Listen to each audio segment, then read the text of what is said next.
नाशिकमध्ये ढगफुटीसारखा पाऊस कोसळला नसला तरी सोशल मीडियावर मात्र मीम्सचा महापूर आला होता। राज्यात घडत असलेल्या काही घडामोडींच्या अनुषंगानं सरकारवर टीकेचे बाण सोडण्याची संधीच एक प्रकारे नेटकऱ्यांनी साधून घेतली। राज्याला फोडाफोडीचं राजकारण तसं नवीन नाही, किंबहुना असले अनेक धक्के संबंधित राजकीय पक्ष आणि पर्यायाने महाराष्ट्राने पचविले आहेत। मात्र अलीकडच्या काळात या फोडाफोडीला चांगलाच ऊत आला असल्यानं सामान्य नागरिकही जरा या फोडाफोडी संदर्भात भलतेच जागरूक झाल्याचं दिसून येत आहे। त्याला निमित्त ठरलंय ते सोमवारच्या ढगफुटीच्या इशाऱ्याचं।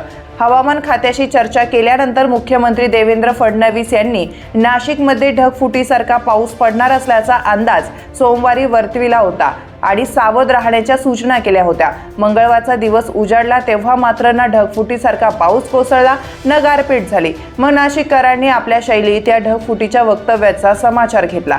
ढगफुटीच्या वक्तव्याचा धागा पकडून नाशिककरांनी नीट पेपर फुटीची आठवण करून दिली। याच ढगफुटीचा आधार घेऊन नाशिककरांनी टीईटी पेपर फुटीची आठवण करून दिली। एवढ्यावरच थांबतील ते नाशिककर कसले? आमदार फुटल्याकडेही त्यांनी मीम्स माध्यमातून लक्ष वेधलं। केवळ ठाकरे सेनाच नाही तर संपूर्ण राज्यातील राजकीय क्षेत्राला हादरवून सोडणाऱ्या 6 खासदारांच्या फोडाफोडीवरही या ढगफुटीच्या आडून अचूक निशाणा साधण्यात आला आहे। ठाकरे सेनेसोबत गद्दारी न करणारे खासदार राजाभाऊ वाजे आणि ढगफुटीसारखा पाऊस न पाडणारे ढग हे नाशिकचे कट्टर आहेत। हा साम्यवादीपणा दाखवून द्यायलाही चाणाक्ष नाशिककर विसरले नाहीत। आमदार फुटी, खासदार फुटी, पेपर फुटीच्या जबरदस्त यशानंतर आता ढगफुटी। नाशिकला येणारा आणखीन एक ढगफुटीचा प्रोजेक्ट गुजरातकडे वळवला हे काही बरोबर नाही अध्यक्ष महोदय। नाशिकचे आमदार आणि महिलेचे ढग खूपच कट्टर आहेत, फुटायलाच तयार नाही।